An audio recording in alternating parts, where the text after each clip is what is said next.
বনি ইসরাইলের এক যুবক এমন কোন খারাপ কাজ নাই যে কাজটা করে নাই। সমাজের মানুষ বিরক্ত হইয়া যুবকটাকে জঙ্গলায় পাঠাই দিল, যেখানে মানুষ নাই, দোকানপাট নাই, খাবারের কিছু নাই। সেই জায়গার মধ্যে যুবক না খাইতে খাইতে আস্তে আস্তে দুর্বল হইয়া মৃত্যুর কুলে ঢলে পড়ল। যখন সে দুর্বল হয়ে গেল, খেদমত করার লোক নাই, ডাইনে তাকাই দিছে লোক নাই, বামে তাকাই একটু পানি দিবার পর্যন্ত লোক নাই, ওই সামনে তাকাইতেছে কোন লোক দেখা যায় না। তারপরে সে আসমানের দিকে তাকাইছে, তাকায়া বলতেছে, গো মালিক, আমি জানি আমি বড় পাপী, আমার মতো পাপী এই জগতে নাই। তবে মালিক গো, পৃথিবীর সবাই জানে আমি পাপী, আপনিও জানেন, আমিও জানি। তবে মালিক, আমি এত বিশ্বাস করি, আপনি যদি আমাকে মাফ করে দেন তো আপনার রাজত্বের কোনো ক্ষতি হবে না। আপনি যদি আমাকে মাফ না করেন আপনার কোনো ফায়দাও হবে না, আপনার রাজত্ব বাড়বেও না কমবেও না, আপনার শক্তি বাড়বেও না কমবেও না। মালিক গো, আপনার কুদরতি পায়ে দিলাম, মাফ চাই, মাফ করে দেন। এভাবে রুনাদারি করতেছে আল্লাহর কুদরতি পায়ে ধরে ধরে। লোকটা তোবার সাথে সাথে দুনিয়া থেকে বিদায় হয়ে গেল। আল্লাহ রাব্বুল আলামিন ওই যুগের নবী মুসা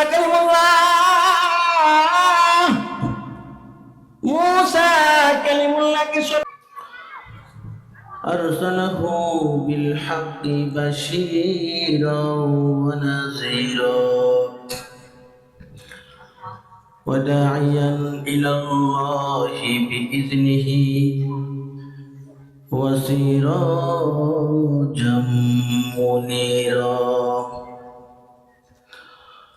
أما بعد فأعوذ بالله من الشيطان الرجيم. بسم الله الرحمن الرحيم. يا أيها الذين آمنوا توبوا إلى الله توبة نصوحا عسى ربكم أن يكفر عنكم سيئاتكم ويدخلكم جنات. وقال رسول الله صلى الله عليه وسلم التائب من الذنب كمن لا ذنب له. اللهم صل على محمد وعلى آل محمد كما صليت على إبراهيم وعلى آل إبراهيم إنك حميد مجيد. اللهم بارك على محمد وعلى آل محمد كما باركت على إبراهيم وعلى آل إبراهيم إنك حميد مجيد. لا إله إلا الله، لا إله إلا الله، لا إله إلا الله، لا إله إلا الله، লা ইলাহা ইল্লাল্লাহ বলেন লা ইলাহা ইল্লাল্লাহ লা ইলাহা ইল্লাল্লাহ লা ইলাহা ইল্লাল্লাহ লা ইলাহা ইল্লাল্লাহ জুড়ে লা ইলাহা ইল্লাল্লাহ जिक्र में तेरे सबको बुला दो कोई ना मुझको याद रहे हर खुशियों को आग जला दो गम से तेरे दिल शाद रहे ला इलाहा इल्लल्लाह ला इलाहा इल्लल्लाह ला इलाहा इल्लल्लाह ला इलाहा इल्लल्लाह ला इलाहा इल्लल्लाह ला ইলাহা ইল্লাল্লাহ বলেন লা ইলাহা ইল্লাল্লাহ বলেন লা ইলাহা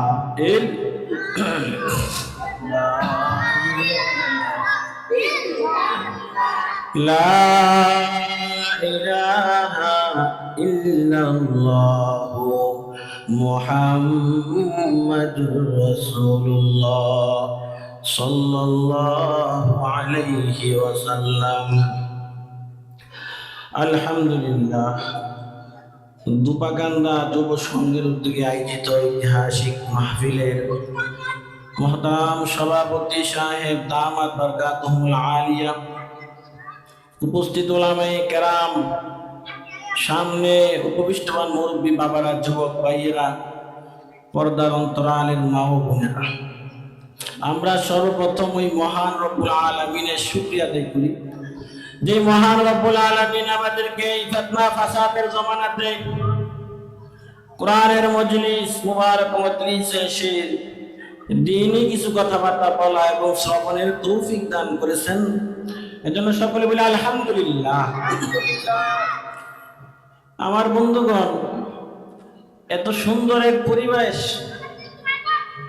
কোরআনের মজলিস, বড় দামি মজলিস, এই দুপাকান্দার আমার সর্বস্তরের ভাইরা সকলে মিলে এত সুন্দর এক পরিবেশ করছেন, মাশাআল্লাহ, দেখতে খুব ভালো লাগতেছে। আলহামদুলিল্লাহ। এখন শুধু আমাদের অংশগ্রহণের প্রয়োজন। কত সুন্দর প্যান্ডেল, কত সুন্দর স্টেজ সাজাইছেন। তো ভাই, যেরকম সাজাইছেন এটা সাজানোরই দরকার, কারণ কোরআনের মজলিস আল্লাহর কাছে বড় দামি, জিকিরের মজলিস আল্লাহ তাআলার কাছে বড় দামি। জিকিরের মজলিসের কেমন দাম?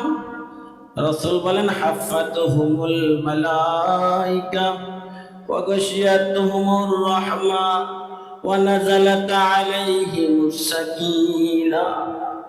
রাসূল বলেন, যেখানে এই মজলিস হয়, মজলিসের চতুর্পাশে আল্লাহর রহমতের ফেরেশতারা বেষ্টন করে বসে যা, একজনের কাঁধের উপরে একজন বসতে বসতে আসমান পর্যন্ত চলে যা।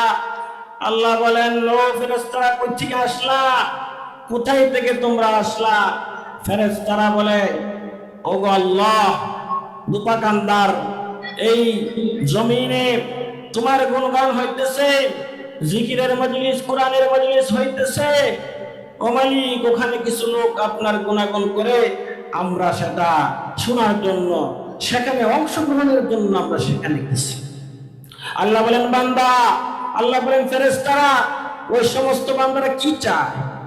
ফেরেশতারা বলে, আল্লাহ, ওই সমস্ত লোকেরা আল্লাহ আপনার জান্নাত চায়, জাহান্নাম থেকে মুক্তি চায়, গুনাহ মাফ চায়। আল্লাহ বলেন, ফেরেশতারা সাক্ষী থাকো, আমি আল্লাহ এই সমস্ত লোক যারা নাকি এই তাফসীর মাহফিলে অংশগ্রহণ করেছে, নারী পুরুষ সকলকে আমি আল্লাহ মাফ করে দিলাম। সুবহানাল্লাহ। এত দামি মজলিস আমার বন্ধু, আপনাদের হাতে পায়ে ধরে বলি, গুরুত্বপূর্ণ বয়ান হবে, একটা কথাও কোরআন হাদিসের বাইরে হবে না। হক্কানি ওলামায়ে কেরাম এখানে আসতেছে, আল্লাহর রাস্তায় যুবক ভাইয়েরা ঘোরাফেরা না করি, দ্রুত চলে আসে। অমরব্বী বাবারা, খানা একটু পরে খেলে কি হবে, চাটা একটু আজকে না খেলে কি হবে, আজকে ধূমপান না করলে কি হবে বলেন? সময়টা তো চলে যাচ্ছে, সকলের কাছে অনুরোধ চলে আসছেন ভাই আমার বন্ধুগণ। আল্লাহ রাব্বুল আলামিন আমাদেরকে দুনিয়াতে পাঠাইছেন আল্লাহ তাআলার নির্দেশ মোতাবেক চলার জন্য, রাসূল কারীম সাল্লাল্লাহু আলাইহি ওয়াসাল্লামের তরিকা অনুযায়ী চলার জন্য। মানুষকে আল্লাহ তাআলা পাঠাইছেন পরীক্ষা করার জন্য। এই কারণে দেখা যায় মানুষ অনেক সময় সঠিক পথে চলে, অনেক সময় সঠিক থেকে দূরে সরে যায়, ভুল করে ফেলে, গুনাহ করে ফেলে। এটা যেহেতু মানুষের একটা অভ্যাস, এই জন্য আল্লাহ তাআলা মানুষকে জাহান্নাম থেকে বাঁচানোর জন্য একটা অস্ত্র দান করছেন। সেই অস্ত্রটার নাম হলো তওবা। বলে তওবা এমন একটা জিনিস যেটা শুধু নাকি মুসলমানদের জন্য নিয়ামত, তা না, সকলের জন্য নিয়ামত। এটা ধর্ম বর্ণ নির্বিশেষে, নারী পুরুষ, মোট কথা জাতির সর্বস্তরের মানুষ, মাখলুকাতের জন্য, এমনকি জিন জাতির জন্য এটা বড় মস্ত বড় এক নিয়ামত। এটা এমন একটা নিয়ামত, এত মহান, এত বড়, এত শক্তিশালী একটা নিয়ামত, যে নিয়ামতের মোকাবেলায় শয়তানের ওয়াসওয়াসায় পড়া বড় ধরনের পাপ এটা বড় তুচ্ছ। কেউ যদি 1000 বছর শয়তানের ধোঁকা পড়া গুনাহ করলো, একদিন আল্লাহর কাছে মাপ চাইছে, আল্লাহ বলেন সাথে সাথে তার গুনাহ মাফ। এটা বড় দামি জিনিস। এটা নবীগণের গুণ ছিল, রাসূলগণের গুণ ছিল, মুমিনেরও গুণ। আদম নবী আলাইহিস সালাতু ওয়াস সালাম তিনিও তওবা করছেন, তবে নবীগণ তো মাসুম, তাদের গুনাহ নাই, বেগুনাহ। ওনাদের তওবার মাধ্যমে ওনাদের ফজিলত বাড়ে।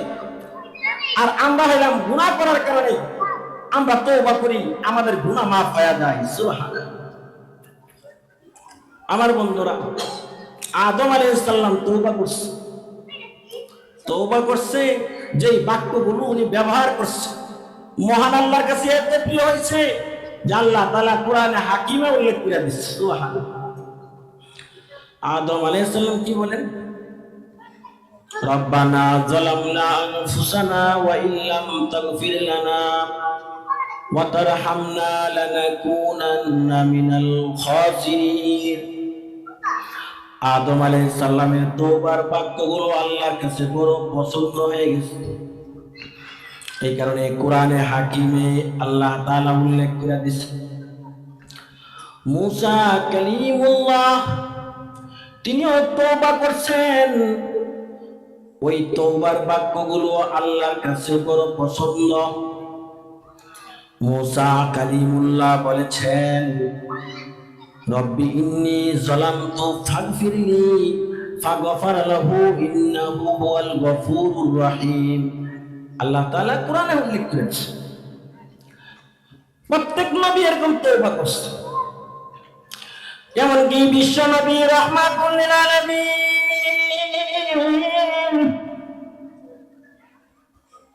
আমাদের প্রিয় রাসূল হাবিবে কিবরিয়া মুহাম্মাদুর রাসূলুল্লাহ সাল্লাল্লাহু আলাইহি ওয়াসাল্লাম তওবা করছেন। বলে আল্লাহর রাসূল নিজেও তওবা করছেন, উম্মতদেরকেও তওবা করার কথা বলছেন। আল্লাহর রাসূল বলেন, ইয়া আইয়ুহান নাস তুবু ইলাল্লাহ, তুবু ইলাল্লাহ ফাইন্নী আতুবু ফিল ইয়াউমি ইলাইহি ইয়াতামাররা। আল্লাহর হাবিব বলেন, ও আমার উম্মতের দল, তোমরা তওবা করো, বেশি করে তওবা করো, কারণ আমি দৈনিক স্বয়ং নবী হয়েও 100 বার তওবা করি। সুবহানাল্লাহ। এটা যেমন নবীগণের গুণ, রাসূলগণের গুণ, মুমিনের গুণ। আল্লাহ তাআলা কোরআনে হাকিমের মধ্যে এরশাদ করেছেন, ওয়াল্লাযীনা ইযা ফাআলু ফাহিশাতান আও যালামু আনফুসাহুম যাকারুল্লাহ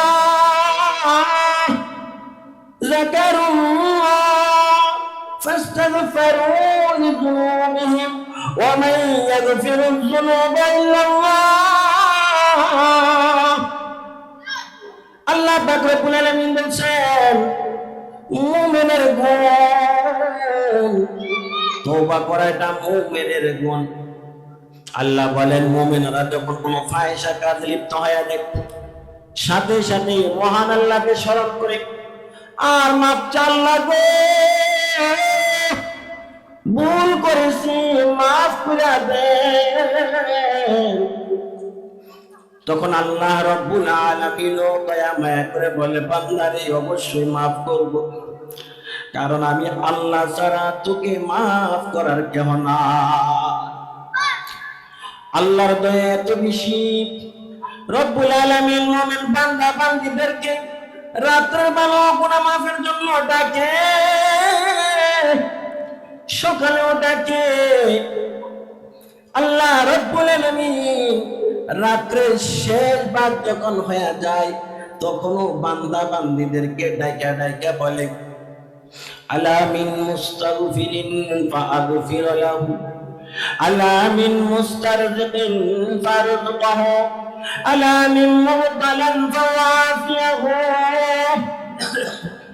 রাত্রের শেষ ভাগ যখন হয়ে যায় সমস্ত মাখলুকাত ঘুমায়, কিন্তু আল্লাহ তাআলা ডাকে ডাকে বলে, ও আমার বান্দা বান্দীরা,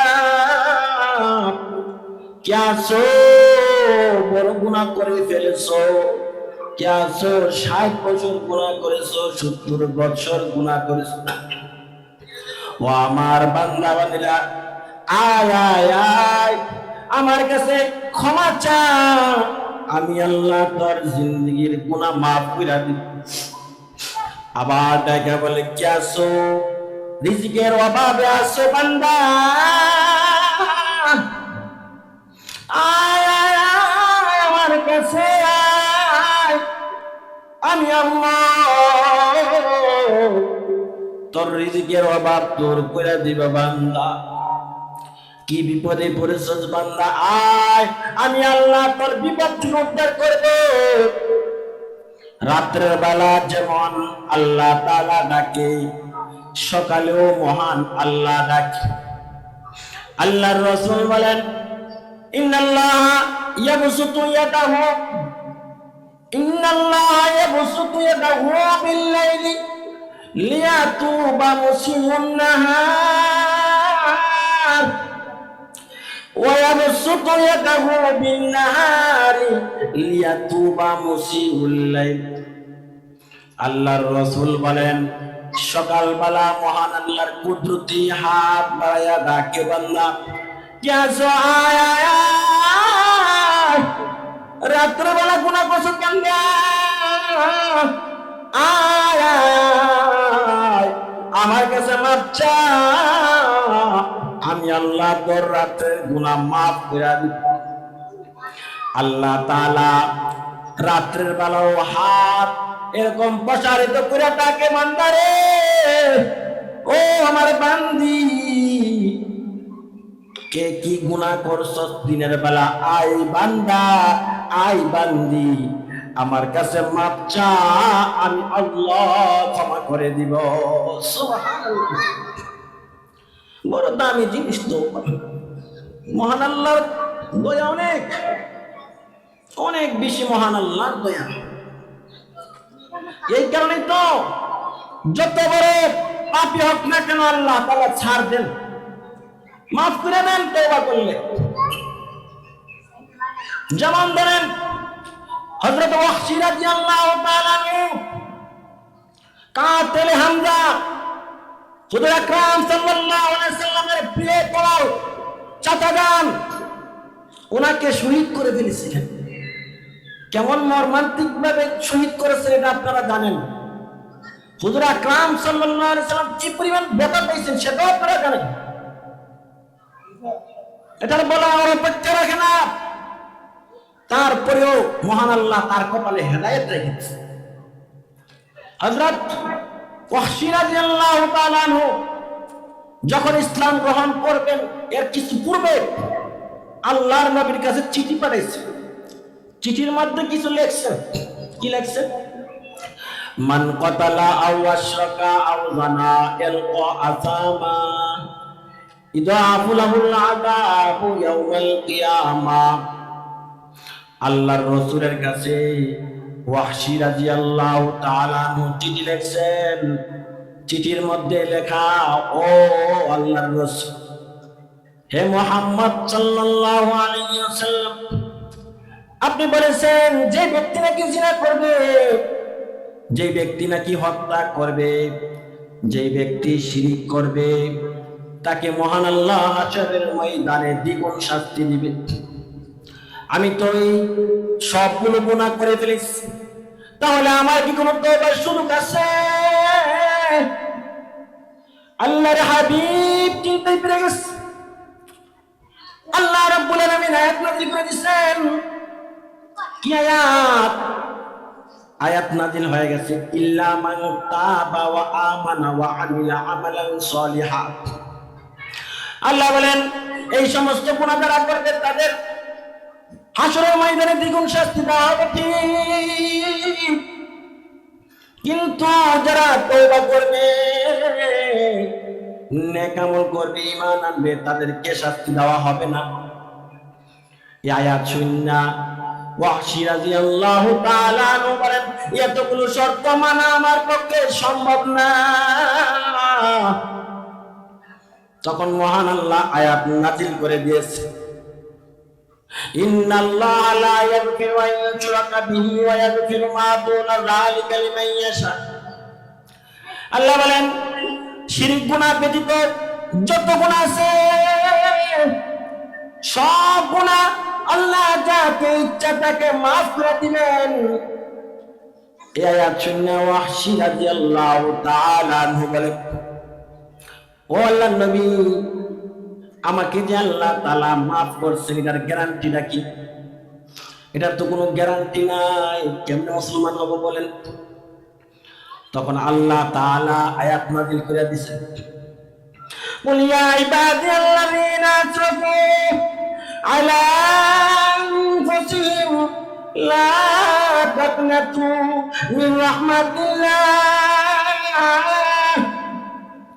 ইন্নাল্লাহা ইয়াগফিরুয যুনুবা জামিআন ইন্নাহু হুয়াল গফুরুর রহিম।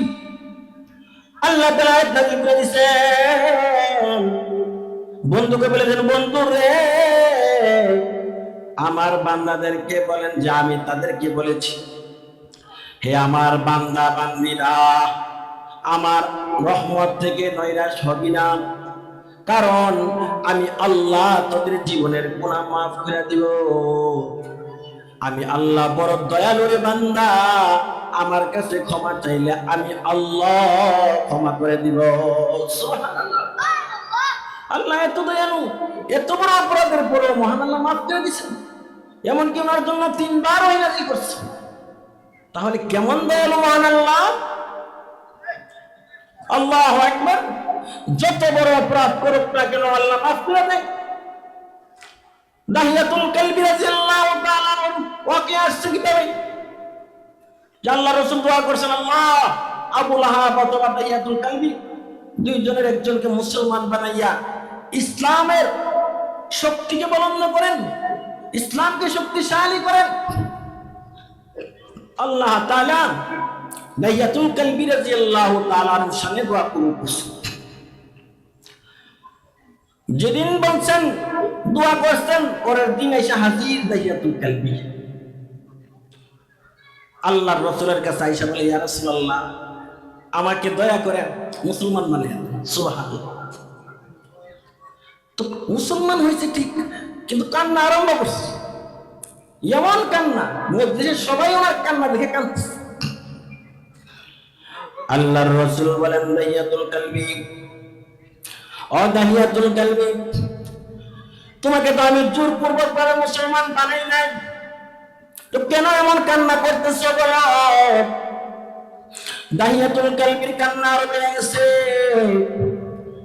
দাহিয়াতুল কালবি বলতেছে, ইয়া রাসূলুল্লাহ, ইয়া হাবিবাল্লাহ, মুসলমান হওয়ার কারণে আমি কান্না করি না, বরং আমি কান্না করতেছি আমার অতীতের কিছু গুনার কথা স্মরণ হয়ে গেছে।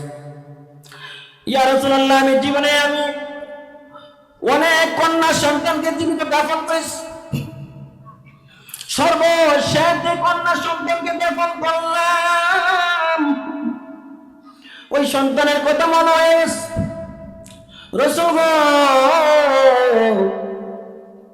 আমি একবার ব্যবসার উদ্দেশ্যে রওনা হলাম, আমার স্ত্রী তখন গর্ভবতী ছিল, আমি তাকে বলে গিয়েছিলাম, ও স্ত্রী, কন্যা সন্তান যদি জন্ম হয় জীবিত দাফন করে দিবা। চলে গেলাম, অনেকদিন পরে আবার বাড়িতে ফিরলাম, দেখলাম দূর থেকে যেন ছোট্ট একটা ফুটফুটে কন্যা সন্তান পড়ে আসতেছে, আর বলতেছি, ইয়া বেটি, ইয়া বেটি, ও আমার প্রাণের বাবা, বাবা বাবা বলে আমাকে জড়াইয়া ধরছে। আমি পাষণ্ডর কোনো মায়া হলো না, আমি বুঝতে পারলাম এটা আমার কন্যা সন্তান। বাড়িতে গেলাম, আমার স্ত্রীকে আমি অনেক বলতেইলাম,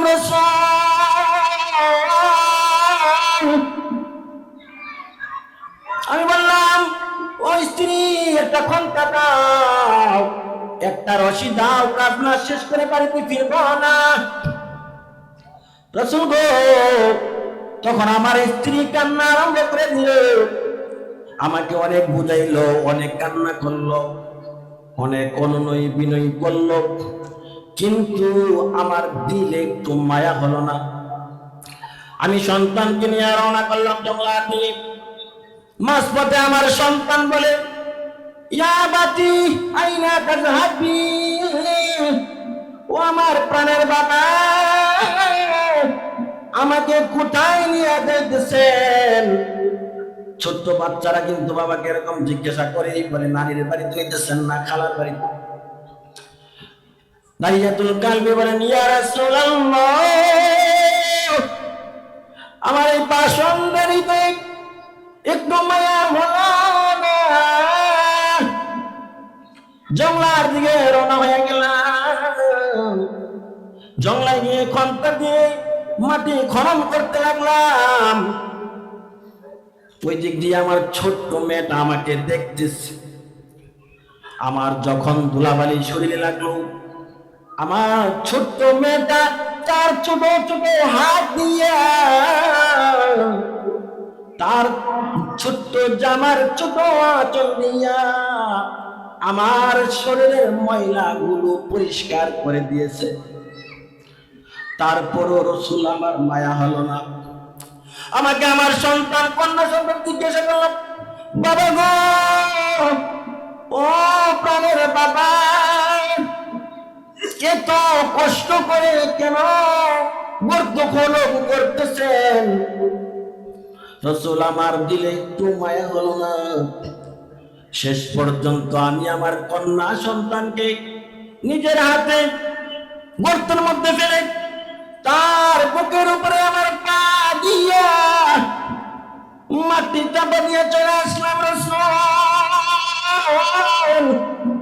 ওই ঘটনার কথা শোনা হয়ে গেছে, রাসূল, এই কারণে কান্না করতেছি। তার কান্না দেখে মজলিসে কান্নার রোল পড়ে গেল। ঘটনা শুনে সাহাবায়ে কেরাম সকলে কান্না আরম্ভ করল। এমনকি রাসূল হতভম্ব হয়ে তাকিয়ে রইল, হায়রে কি হইল, এমন এক অবস্থা।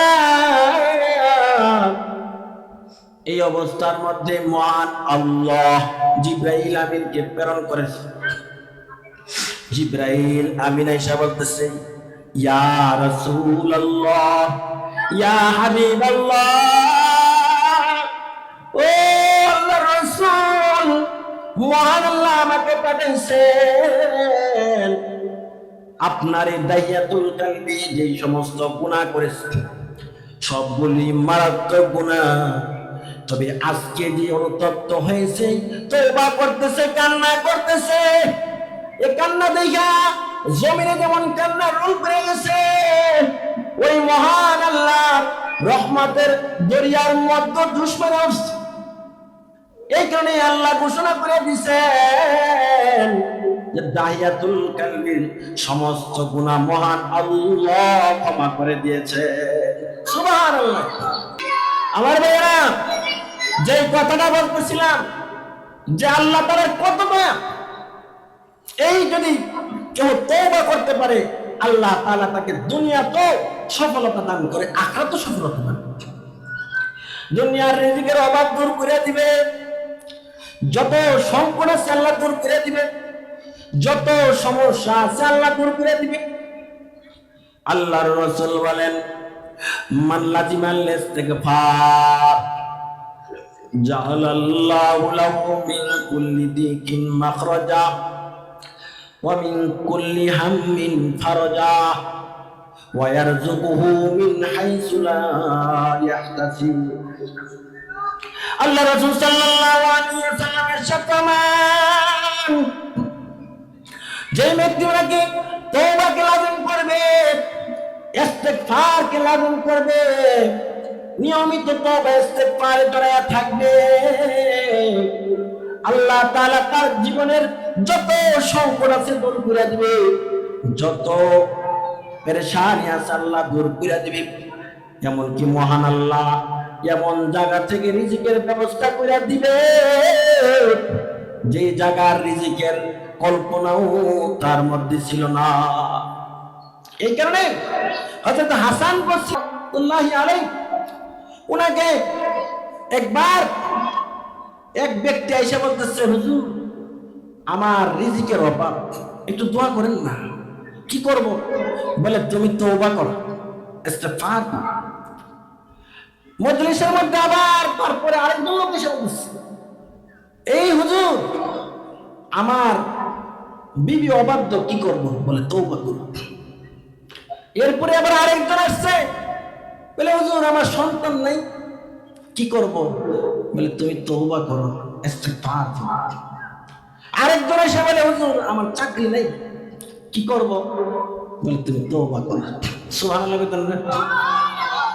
মজলিসের এরা জিজ্ঞাসা করতেছে, হুজুর আপনার কাছে কি আর তাবিজ নাই?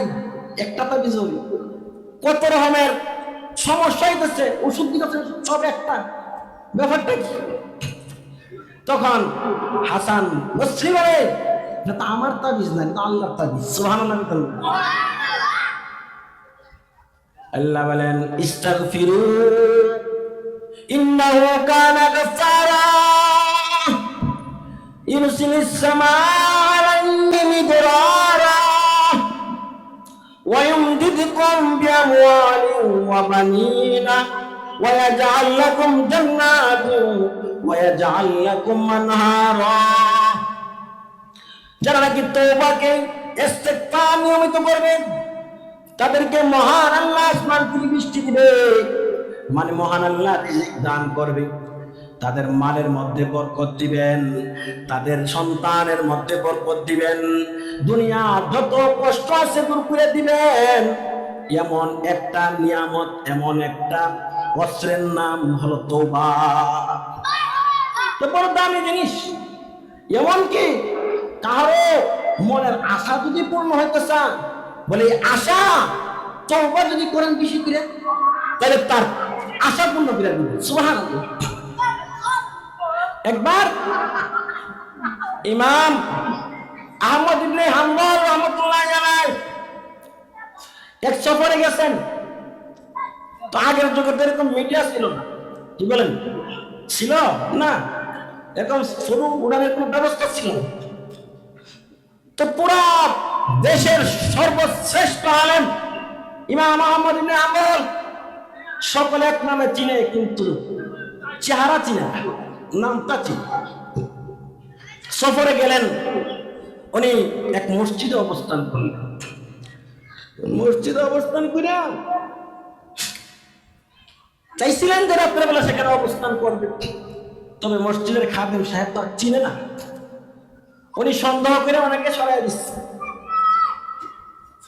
এই দৃশ্যটা একজন রুটি বানানোওয়ালা দেখছে, দেখে ওনাকে বলতেছে, আপনাকে দেখে মনে হইতেছে অনেক বড় কিছু, আপনি মুরব্বী মানুষ, আপনি যদি অনুমতি দেন তো আমার বাড়িতে আজকে আপনি মেহমান। সুবহানাল্লাহ। তো ওনাকে বাড়িতে নিয়ে গেল। বাড়িতে নিয়ে যাওয়ার পরে উনি যে রুটি বানাইতেছে, রুটি বানানোর ফাঁকে ফাঁকে কি যেন পড়তেছে, ঠোঁটটা নড়তেছে। ইমাম আহমদ ইবনে হাম্বল বলেন, ও ভাই, আপনি রুটি বানাইতেছেন, ফাঁকে ফাঁকে কি পড়তেছেন একটু বলেন না। উনি বলতেছেন, আমি মাঝে মাঝে আস্তাগফিরুল্লাহ পড়ি। আস্তাগফিরুল্লাহ।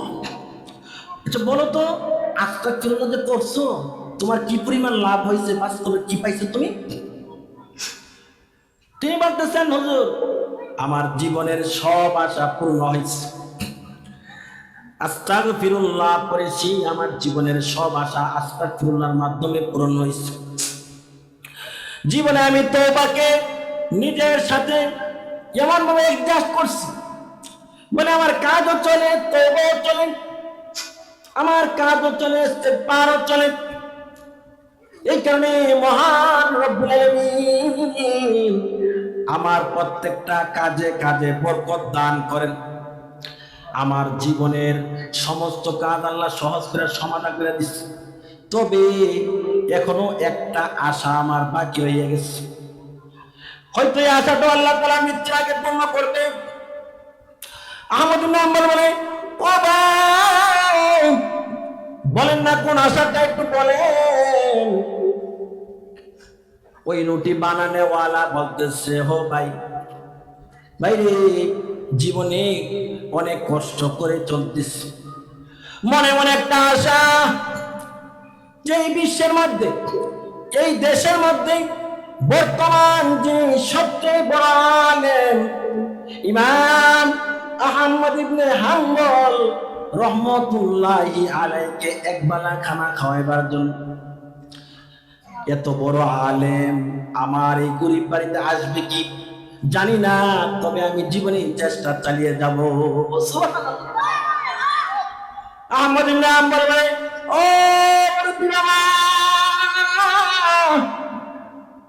ওই জাতের কসম, যেই জাতের হাতে আমার প্রাণ, তুমি শোনো, যে আশা তুমি কথা বলেছ, ওই আশাটা তোমার আজকে পূরণ হয়ে গেছে। কারণ তুমি যার মেহমানদারি করতে চেয়েছিলা, যাকে খুঁজতেছিলা, মহান আল্লাহ তাকে তোমার বাড়িতে পাঠাইয়া দিয়েছে। সুবহানাল্লাহ। তাহলে কি বুঝলাম? তওবা করলে মনের আশা পূর্ণ হয়ে যায়।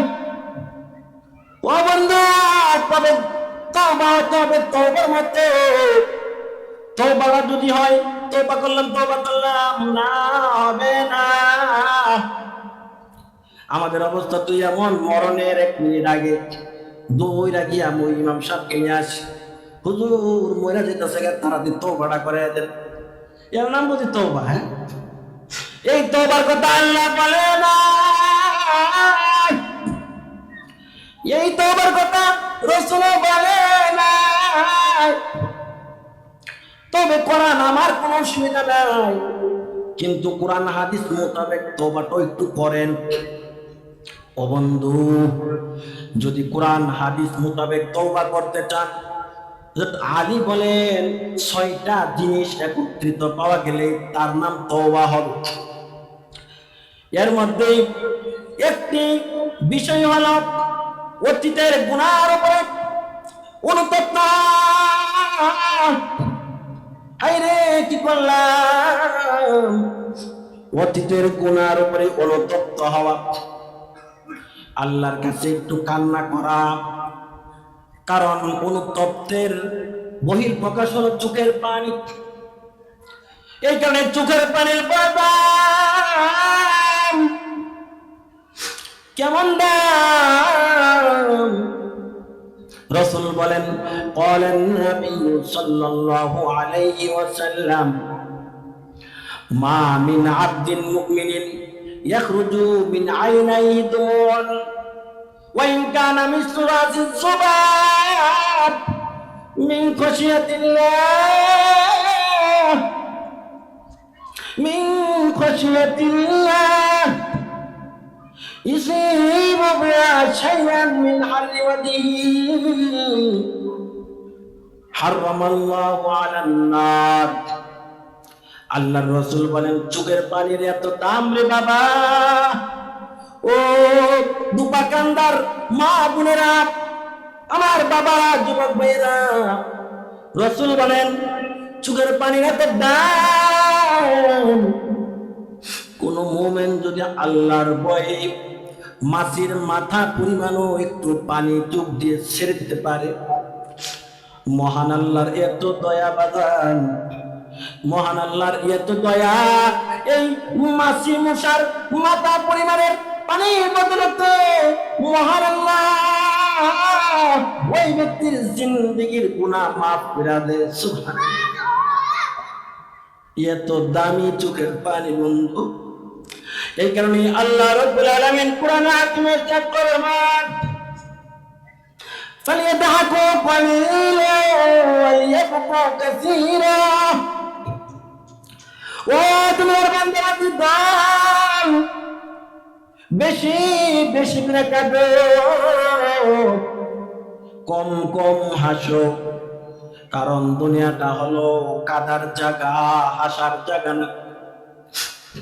এই কারণে আমার রাসূল কোনদিন অট্ট হাসি দেন নাই, উম্মতকে শিক্ষা দিয়েছেন, উম্মতের দান দুনিয়াটা হাসির জায়গা না, এটা হলো কান্নার জায়গা। বেশি করে কাঁদো, কারণ যদি বেশি করে কান্না না করতে পারো বন্ধু, তোমার কাঁদতে হবে হাসরের ময়দানে। ওই মিজানে ফুলসিরাতে তোমার কান্না করতে হবে, জাহান্নামের মধ্যে তোমার কান্না করতে হবে। রাসূল বলেন সেখানে মানুষ এই পরিমাণ কান্না করবে যে কান্না করার কারণে তার চোখের পানিগুলো শুকায়া যাবে, তারপরে রক্ত বের হওয়া আরম্ভ হবে, রক্তের এত স্রোত, এই স্রোতের কারণে চোখে তোমার জখম। রাসূল বলেন ওই জখমের উপরে কেউ যদি নৌকা পরিচালনা করতে চায় তাহলে নৌকাটা পরিচালনা করতে পারবে, এত কঠিন অবস্থা হবে। এই কারণে দুনিয়ার জমিনে থেকে যারা কান্না করে করে আল্লাহর দরবারে উঠে তাদের বড় দাম, তাদের বই মৃত্যুর সময়ও নাই, কবরেও নাই, হাসরেও নাই।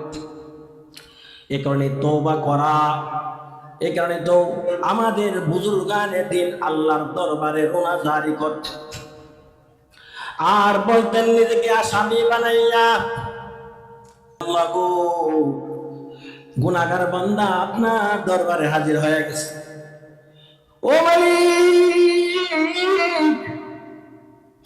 গুনাহগার বান্দা হাজির, মাফ করে দেন। আপনি যদি মাফ না করেন কে মাফ করবে? আপনি যদি মাফ করে দেন তো আপনাকে কেউ জিজ্ঞাসাও করবে না। আল্লাহ আপনি যদি মাফ না করেন তো আমার উপায় নেই। আপনি যদি ক্ষমা না করেন, রহম না করেন, কে আমাকে রহম করবে? আপনি ছাড়া তো রহমকারী কেউ নাই, আপনি ছাড়া আমার কোনো মালিক নাই, আপনি ছাড়া আমার কোনো মাওলা নাই। এইভাবে বান্দা আল্লাহর ওলিরা ডাকে আল্লাহ আর বলে, আল্লাহ গো আপনার সামনে যদিও আসতে লজ্জা হয়, কারণ বারবার তওবা করে তওবা ভেঙে ফেলি, আবার তওবা করি আবার ভেঙে ফেলি। এই কারণে আসতে লজ্জা হয়, তারপরও আপনার দরবার ছাড়া তো কোনো উপায় নাই।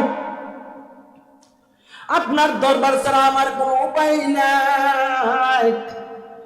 এই কারণে আল্লাহ আপনার কুদরতি পায়ে ধরে মাপ চাই, মাফ করে দেন। এভাবে যদি কেউ তওবা করে আল্লাহ জিন্দেগীর গুনাহ মাফ করে দেয়। বনি ইসরাইলের এক যুবক এমন কোন খারাপ কাজ নাই যে কাজটা করে নাই। সমাজের মানুষ বিরক্ত হইয়া যুবকটাকে জঙ্গলায় পাঠাই দিল, যেখানে মানুষ নাই, দোকানপাট নাই, খাবারের কিছু নাই। সেই জায়গার মধ্যে যুবক না খাইতে খাইতে আস্তে আস্তে দুর্বল হইয়া মৃত্যুর কুলে ঢলে পড়ল। যখন সে দুর্বল হয়ে গেল, খেদমত করার লোক নাই, ডাইনে তাকাই দিছে লোক নাই, বামে তাকাই একটু পানি দিবার পর্যন্ত লোক নাই, ওই সামনে তাকাইতেছে কোন লোক দেখা যায় না। তারপরে সে আসমানের দিকে তাকাইছে, তাকায়া বলতেছে, গো মালিক, আমি জানি আমি বড় পাপী, আমার মতো পাপী এই জগতে নাই। তবে মালিক গো, পৃথিবীর সবাই জানে আমি পাপী, আপনিও জানেন, আমিও জানি। তবে মালিক, আমি এত বিশ্বাস করি, আপনি যদি আমাকে মাফ করে দেন তো আপনার রাজত্বের কোনো ক্ষতি হবে না। আপনি যদি আমাকে মাফ না করেন আপনার কোনো ফায়দাও হবে না, আপনার রাজত্ব বাড়বেও না কমবেও না, আপনার শক্তি বাড়বেও না কমবেও না। মালিক গো, আপনার কুদরতি পায়ে দিলাম, মাফ চাই, মাফ করে দেন। এভাবে রোনাদারি করতেছে আল্লাহর কুদরতি পায়ে ধরে ধরে। লোকটা তোবার সাথে সাথে দুনিয়া থেকে বিদায় হয়ে গেল। আল্লাহ রাব্বুল আলামিন ওই যুগের নবী মুসা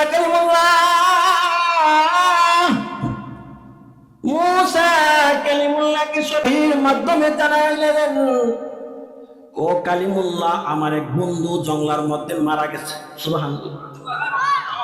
আমার এক বন্ধু জঙ্গলার মধ্যে মারা গেছে, যান দ্রুত যান, আমার বন্ধুকে গোসল করান সুন্দরভাবে, আমার বন্ধুকে সুন্দরভাবে কাফন পরাইয়া সুন্দরভাবে জানাজা পরাইয়া দাফন করে দেন। আরেকটা সমাজের মধ্যে আলান করে দেন, আজকের যে মাইয়াত, এটা কোনো সাধারণ মাইয়াত না, এই মাইয়াতের জানাজাতে যারা অংশগ্রহণ করবে আমি আল্লাহ তার জিন্দেগীর গুনাহ মাফ করে দিব। তার জিন্দেগীর গুনাহ আমি আল্লাহ মাফ করে দিব। মুসা কালিমুল্লাহ আলান করে দিছে, মানুষ দলে দলে হাজার হাজার মানুষ চলে আসছে, জানাজার মাঠ কানায় কানায় ভরপুর। সকলেই আনন্দে আত্মহারা, এমন বলির জানাজায় অংশগ্রহণ করতে পারছে। জানাজার নামাজ হয়ে গেল, সকলের একটু আশা যে এত বড় উনি যার কারণে আমাদের জিন্দেগীর গুনাহ আল্লাহ মাফ করে দিয়েছে, এই ওলির চেহারাটা এক নজর দেখতে চাই। মুসা কালিমুল্লাহ অনুমতি দিলেন। চেহারা দেখার পরে সকলে বলতেছে, কালিমুল্লাহ কি দেখাইলেন? এই তো কিছুদিন পূর্বে তার পাপের কারণে, তার অত্যাচারী অতিষ্ঠ হইয়া আমরা তাকে দেশান্তরিত করেছিলাম, সে আবার কেমনে আল্লাহর অন্য বুঝলাম না। মুসা কালিমুল্লাহ আল্লাহর কাছে বলল, আল্লাহ গো, ও আমার মালিক, মানুষ আমাকে প্রশ্ন করছে, আমি ওই প্রশ্নের উত্তর জানি না, মালিক বলে দেন না। আল্লাহ বলে দিয়েছেন, মুসা, তাদের কথাটাও ঠিক, আমার কথাও ঠিক, সে লোকটা আসলে খারাপ ছিল, খারাপ কাজ করত, কিন্তু জঙ্গলার মধ্যে যখন তাকে ফেলে দেওয়া হয়েছে, সেখানে মৃত্যুর পূর্বে সে তওবা করে ফেলেছে। সে আমার কাছে এমন তওবা করছে বন্ধুরে, এমন তওবা করছে যেই তওবার সাথে যদি পুরা পৃথিবীর মানব জাতিকে অংশগ্রহণ করাইতো, তাহলে আমি আল্লাহ শুধু তার গুনাহ না, পুরা পৃথিবীর মানুষের গুনাহ মাফ করে দিতাম। ও কালিমাল্লাহ, আমি তাকে শুধু মাফ করি নাই, আমি আল্লাহ তাকে আমার প্রিয় বন্ধু বানায় ফেলেছি। সুবহানাল্লাহ। এই কারণে আমার বন্ধু তওবার বড় দাম। নাপাক মানুষটা পবিত্র হয়ে যায় তওবার মাধ্যমে, নাপাক মানুষটা আল্লাহর ওলি হয়ে যায় তওবার মাধ্যমে, জাহান্নামী মানুষটা জান্নাতি হয়ে যায় তওবার মাধ্যমে। এই কারণে তওবার মধ্যে একটা শর্ত হলো আল্লাহর কাছে কান্না করার মাদারি করা।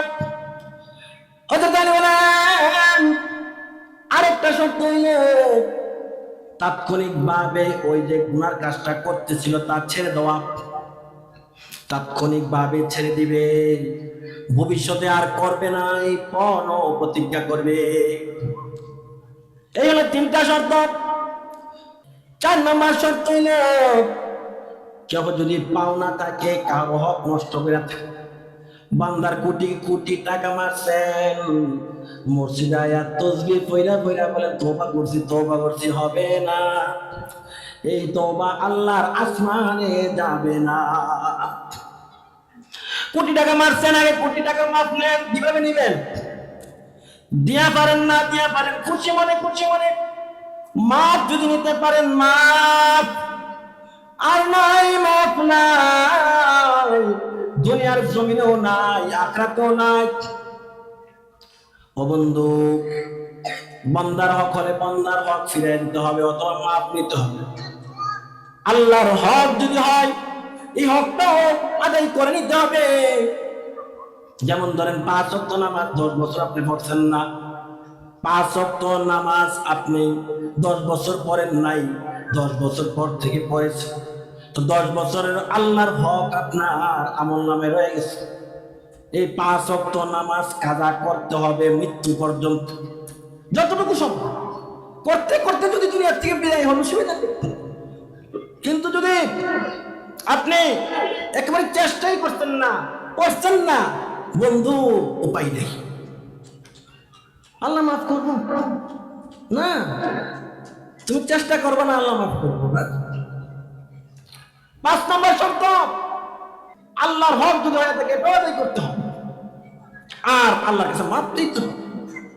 আরেকটা শর্ত হইল যেমন ভাবে নিজেকে আল্লাহর নাফরমানি করতে দেখেছেন, ঠিক তেমনি ভাবে নিজেকে আল্লাহর ফরমানিবরদারি ইবাদত বندگی করার মধ্যে দেখবে।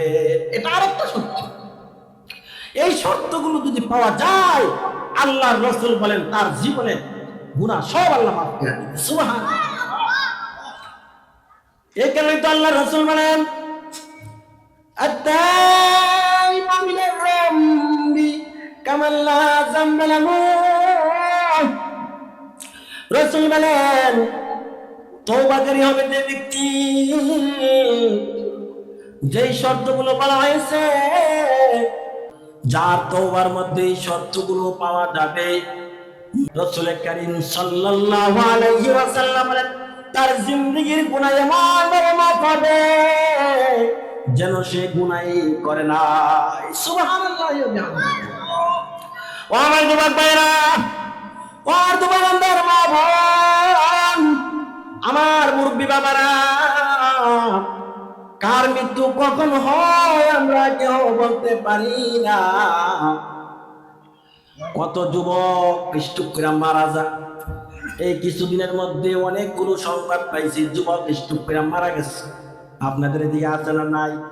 আছে, মেরকুটা আছে, ব্রাহ্মণবাড়িয়া আছে, আপনাদের দুপাকান্দাও আছে, পুরা পৃথিবীতে আছে। যুবক চলে যাইতেছে, ওই শিশু বাচ্চাও চলে যায়, আবার মুরব্বী বাবাও যায়, মহিলারা বড় যায় না, মহিলারাও চলে যায়। ও আমার মা বোন পর্দা যে করলেন না, মৃত্যুর পরে আল্লাহর কাছে কি হিসাব দিবেন একটু চিন্তা করছেন? আপনার স্বামী ব্যারিস্টার, আপনার পাওয়ার বড় বেশি, আপনার স্বামী উকিল, আপনার সাহস, আপনাকে কিছু বলার সাহস এই গ্রামের কারো নাই, মহিলাদের তো নাই, পুরুষেরও নাই। পাওয়ারটা করতেছে, পাওয়ারটা স্বামী থেকে আইছে। স্বামী ব্যারিস্টার, স্বামী উকিল, স্বামী বড় ধনাঢ্য, সাহস পাইছে দুনিয়ার মধ্যে সব করলাম। মা, ও মা, তোমাকে আমি একটু জিজ্ঞাসা করি, মা গো, দুইটা চোখ যখন বন্ধ হয়ে যাবে মা, কবরে যখন তোমাকে রেখে দিবে মা, তোমার স্বামী তোমার সাথে যাবে কি? এই প্রশ্নের জবাবটা একটু দাও মা। মাগো, তুমি যদি বলো হ্যাঁ আমার স্বামী যাবে, আমার স্বামীর এমন পাপ, যেই পাওয়ারটা জমিনের উপরে যেমনে চলে কবরের ভিতরে চলবে। মাগো, তোমাকে আর আমি ওয়াজ করব না। আর যদি বলো মা না না না, জমিনের উপরে যেমন চলে কবরে চলে না, মাগো হাতে পায়ে দিরা বলি পর্দা আর ছাড়বা না, পর্দা ছাড়বা না।